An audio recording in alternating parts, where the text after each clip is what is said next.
আজ মুর্শিদাবাদ বহরমপুর চুনাখালী সিরিজনগর রাম মন্দির থেকে রামনবমীর শোভাযাত্রা র্যালি করলেন সিরিজনগর থেকে চুনাখালী আইশবাগ হয়ে আবার সিরিজনগর রাম মন্দির। এ শোভাযাত্রায় উপস্থিত ছিলেন মুর্শিদাবাদের এমএলএ গৌরীশঙ্কর ঘোষ মহাশয় এবং মুর্শিদাবাদের বিজেপির সভাপতি সৌমেন মণ্ডল মহাশয়। মুর্শিদাবাদ চুনাখালী থেকে দীপক করের রিপোর্ট, রিয়া নিউজ।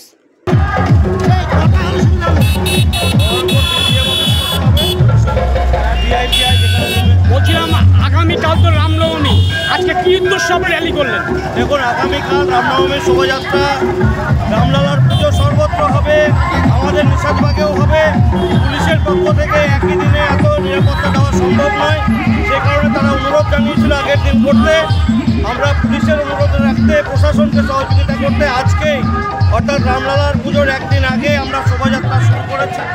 শোভাযাত্রা আমাদের নিষাদবাগ ঘোষপাড়া থেকে শুরু হয়েছে এবং এটা পরিক্রমা করে গিয়ে আবার সেই গ্রামে শেষ হবে।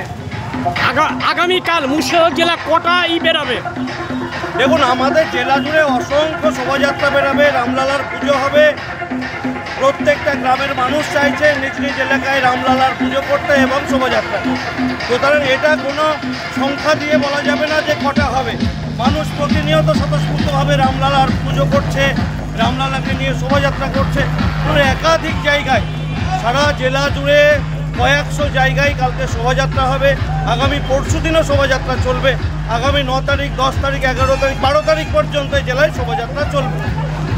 মানুষ স্বতঃস্ফূর্তভাবে রাস্তায় নামছে। মানুষ নিজের নিরাপত্তার স্বার্থে, মানুষ নিজেকে নিরাপদ রাখতে মানুষ বুঝে গেছে যে রামলালার দর্শন ছাড়া, রামলালার আমরা কি বলিব আর কি আরাধনা ছাড়া বাংলায় তথা সারা ভারতবর্ষে নিরাপদে থাকা যাবে না। সেই কারণে আজকে বাংলার মানুষ আরও বেশি বেশি করে রামলালার স্মরণে এসেছে, রামলালাকে স্মরণ করছেন। আগামী দিন আরও বেশি মানুষ স্বতঃস্ফূর্তভাবে এভাবে শোভাযাত্রা এবং রামলালা পুজোতে অংশগ্রহণ করে। এই র্যালিটা কতদূর হলো? এটা নিষাদবাগ ঘোষপাড়া থেকে বেরিয়ে এই যে চুনাখালী পরিক্রমা করে আবার 4.5 হয়ে আবার নিষাদবাগ ঘোষপাড়া এসেছে। ওকে, থ্যাংক ইউ। আজকে যে র্যালিটা আপনারা করছেন কতদূর থেকে কতদূর পর্যন্ত হবে, বিষয়টা কি? র্যালির রুট হলো নিষাদবাগ যে রাম মন্দির আছে, আমাদের গত বছর রাম মন্দির প্রতিষ্ঠাতা হয়েছিল। গত বছর একটি শোভাযাত্রা হয়েছিল, এবার দ্বিতীয় বছর শোভাযাত্রা হচ্ছে।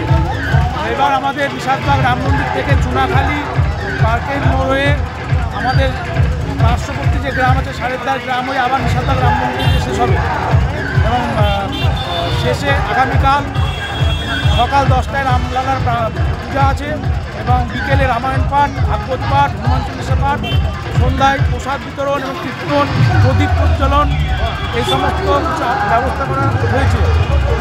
এবং তারপরের দিন সোমবার সন্ধ্যায় সাংস্কৃতিক অনুষ্ঠানের আয়োজন করা হয়েছে এবং সকল সনাতনী ধর্মপ্রাণ মানুষ একত্রিতভাবে এই অনুষ্ঠানটি আমরা করে চলেছি দ্বিতীয় বছর। আপনার নাম? নাম ভাস্কর সরকার, এই রাম মন্দির কমিটির একজন সদস্য উদ্যোক্তা। আপনি তো এই জেলার সভাপতি, এখন আপনার দিক দিয়ে কতটা সুরক্ষিত সনাতন ধর্মরা? দেখুন, আমরা তো দেখছি যে রাজ্য জুড়ে স্বতঃস্ফূর্তভাবে রামলালার পুজো উদযাপিত হচ্ছে। বিগত কয়েক বছর দীর্ঘদিন ধরে আমাদের বাঙালির সঙ্গে রাম ওতপ্রোতভাবে জড়িত। আমরা জানি যে দুর্গাপুজো বাঙালিদের মূল উৎসব, সেই দুর্গাপুজো এই শ্রী রামচন্দ্র লঙ্কা জয় করার জন্য, রাবণ বধের জন্য শক্তির আরাধনা করেছিলেন। সেটাই আমরা আমাদের বাঙালিদের প্রধান উৎসব দুর্গাপুজো হিসেবে আমরা পালন করি। সেই রামলালার আজকে রামনবমী জন্মতিথিতে আগামীকাল আমরা রাজ্য জুড়ে আমরা যারা সনাতনীরা আছি সবাই স্বতঃস্ফূর্তভাবে অংশগ্রহণ করছি। ঠিক তেমনটাই মুর্শিদাবাদ জেলাতেও বিভিন্ন প্রান্তে, যেমন আজকে নিষাদবাগে হচ্ছে, আগামীকাল আমাদের মুকুন্দবাগ, জিয়াগঞ্জ, সাধকবাগ থেকে শুরু করে আমাদের এই জেলার বিভিন্ন বিধানসভায় হবে। আমরা আগামীকাল জেলার প্রাণকেন্দ্র বহরমপুর শহরে আমরা সবচেয়ে বড় মিছিল দেখতে পাবো দুপুরবেলায়, সেখানেও থাকবো। এবং আগামী পরশু দিন লালবাগে বৈকাল 4টে বিশ্ব হিন্দু পরিষদ অফিস থেকে সেখানেও একটা মহা মিছিল বা এই শোভাযাত্রা, একটা বিশাল শোভাযাত্রার আমরা আয়োজন করেছি রামলালার এই জন্মতিথি উপলক্ষে। সেখানেও আমাদের রামলালার এই শোভাযাত্রা বেরোবে। আজকে যে র্যালিটা হলো, র্যালিটা কে কে এসেছিলেন, উপস্থিত কে কে ছিলেন? আমাদের মধ্যে আমাদের বিধায়ক আছেন গৌরীশঙ্কর ঘোষ, পাশের যে জেলা বহরমপুর সাংগঠনিক জেলা সভাপতি মলয়দা আছেন, প্রাক্তন সভাপতি শাখারব দাস, এছাড়াও আমাদের বহু সনাতনী কার্যকর্তা, তারা সবাই এখানে আছেন। Thank you.